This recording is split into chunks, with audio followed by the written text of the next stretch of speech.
Bonjour à tous.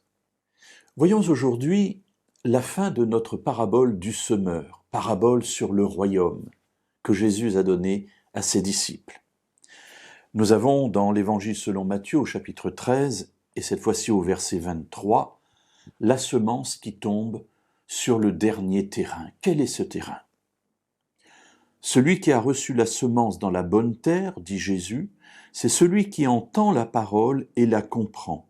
Il porte du fruit, et un grain en donne 100, un autre 60 et un autre 30. Alors j'allais dire, enfin, il y a de la semence qui tombe dans de la bonne terre. On était quasiment au désespoir. Après être tombé sur le chemin, sur les terrains pierreux, au milieu des épines, voilà qu'enfin la semence tombe dans de la bonne terre.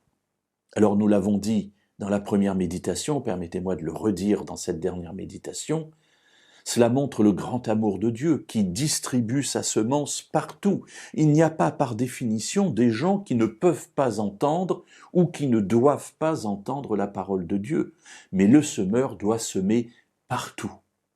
Eh bien, heureusement, une partie de la semence tombe dans de la bonne terre et elle va produire un épi, des feuilles, des fruits, et ces fruits vont porter évidemment des graines. Et remarquez ce que Jésus dit ici. Cette graine, donc cette semence, va porter du fruit, et un grain en donne 100, un autre 60 et un autre 30. Et remarquez ici que Jésus ne fait pas une échelle de valeur en disant « oui, mais c'est mieux qu'il en porte 100 » ou « c'est mieux que celui qui porte 60 par rapport à celui qui en porte 30 ». Pas du tout. Le semeur est heureux parce que ce grain a porté du fruit et s'est multiplié. Alors permettez-moi de faire un petit développement sur ce point-là, c'est que Dieu ne demande pas à chacun de porter exactement le même nombre de fruits, mais cela est fait en fonction des capacités de chacun.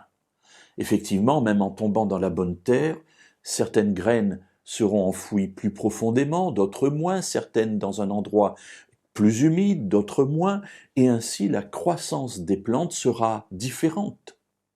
Et les fruits seront aussi différents, certains en portant 100, d'autres 60, d'autres 30. Pas d'importance, mes amis.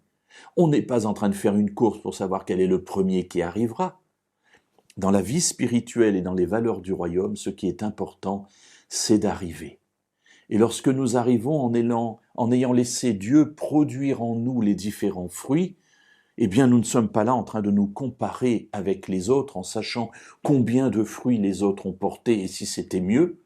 Peu importe donc ce que les autres font pousser sur leur épi, le nombre de grains contenus dans cet épi. Ce qui importe, c'est que nous soyons à l'écoute de la parole de Dieu et que nous la laissions porter du fruit à l'intérieur de nous-mêmes. Ces fruits seront, à coup sûr, à la gloire de Dieu, puisque c'est lui qui les aura fait pousser.